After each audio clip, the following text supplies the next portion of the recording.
দর্শক, এনটিভিতে আপনাদেরকে স্বাগতম। নোয়াখালীতে নারী উদ্যোক্তা 2026 আজকে অনুষ্ঠিত হলো। এখানে আপনারা দেখতে পাচ্ছেন যে নারীদের সমন্বয়ে গঠিত একটা মেলা হচ্ছে এখানে। এই মেলায় আপনার বিভিন্ন রকমের স্টল বসছে এখানে। সেখানে কাপড় থেকে শুরু করে খাদ্যদ্রব্য থেকে শুরু করে মেয়েদের নিত্য প্রয়োজনীয় দ্রব্য, যেখানে আপনার এই বাজারে আপনার যে দাম বিক্রি করা হয় সেই দাম থেকেও এখানে সাশ্রয় মূল্যে পাওয়া যাচ্ছে। এই নারী উদ্যোক্তা মেলার মূল যে উদ্যোক্তা, আমরা তার সাথে কথা বলছি। আমাদের এই মেলার উদ্দেশ্য হচ্ছে ক্রেতা বিক্রেতার সাথে একটা সম্পর্ক তৈরি করা। 200-র বেশি সার্ভিস ও ফিচারে লেনদেনের সব বিকাশ অ্যাপে সম্ভব। যাতে হচ্ছে, যেহেতু আমাদের এখানে সবাই হচ্ছে অনলাইন পেজ আছে, তারা ঘরে বসে কাজ করে, ঘরে বসে ব্যবসা করে, তাদের সাথে ক্রেতাদের সাথে একটা ভালো সম্পর্ক তৈরি করাটাই কিন্তু আমাদের মূল উদ্দেশ্য সবসময়। আর এছাড়া হচ্ছে যারা তাদের একটা সাহস তৈরি করা, তারা কাস্টমারের সাথে অনেকে থাকে যে পেজে কথা বলতে বা অনেক ধরনের সমস্যার সম্মুখীন হয়, তারা এখানে আসলে কিন্তু তাদের সাথে ওই যে আনইজি ফিলটা থাকে সেটা কিন্তু ওদের মধ্যে ভেঙে যায়।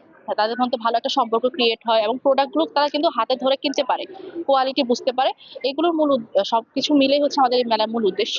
আর এখানে কিন্তু আমাদের প্রায় 56 জন উদ্যোক্তা এবারে মেলাতে আছে। আমরা কিন্তু বিগত দিনেও মেলা করেছি এবং এই মেলা করার জন্য কিন্তু আমাদের যারা ব্যবসায়ীরা আছেন তারাই বারবার করে আমাদেরকে বলে যে আপনারা মেলা করেন, আমরা আসতে চাই। ওদের আগ্রহ এবং সাপোর্ট নিয়ে কিন্তু আমরা এই মেলাগুলো করছি।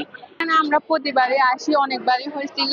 তো এটা নারী উদ্যোক্তা মেলা, তো বাসা থেকে অনুমতি পাওয়া যায়, এখানে পুরুষ থাকে না, সব সময় আসা যায়। 5 দিন হবে, তো আমরা ট্রাই করবো 5 দিনে আসার জন্য। অনেক কিছু কিনা হয়েছে, খুবই ভালো লাগছে আয়োজনটা। প্রিন্সি আপু এবং কি জানি লামিয়া আপু, অনেক অনেক ধন্যবাদ এরকম একটা মেলা আয়োজন করার জন্য। আসলে আমাদের এই নারী উদ্যোক্তা মেলা এই নিয়ে 4 বছরই হচ্ছে, প্রতি বছর হয়। সিজন হয়, যদি ঈদ হয় তাহলে ঈদ উপলক্ষে সিজন হয় 2, তারপর সে এভাবে আর কি।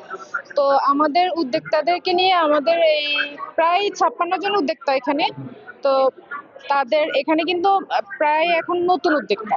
তো আমরা চাচ্ছি যে আমাদের নতুন উদ্যোক্তাদেরকে তুলে এনে আমরা তাদেরকে বুঝাই যে আসলে মেলাতে তারা যে প্রোডাক্টগুলো শো করে, অনেকে কিন্তু বুঝে না।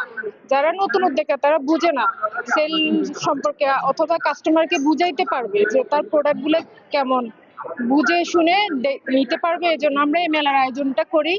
আর আমাদের প্রতি বছর আমাদের নতুন নতুন উদ্যোক্তারা আমাদের সাথে জয়েন হয়। তো এই ছিল আমাদের নোয়াখালী নারী উদ্যোক্তার সর্বশেষ তথ্য। ধন্যবাদ দর্শককে।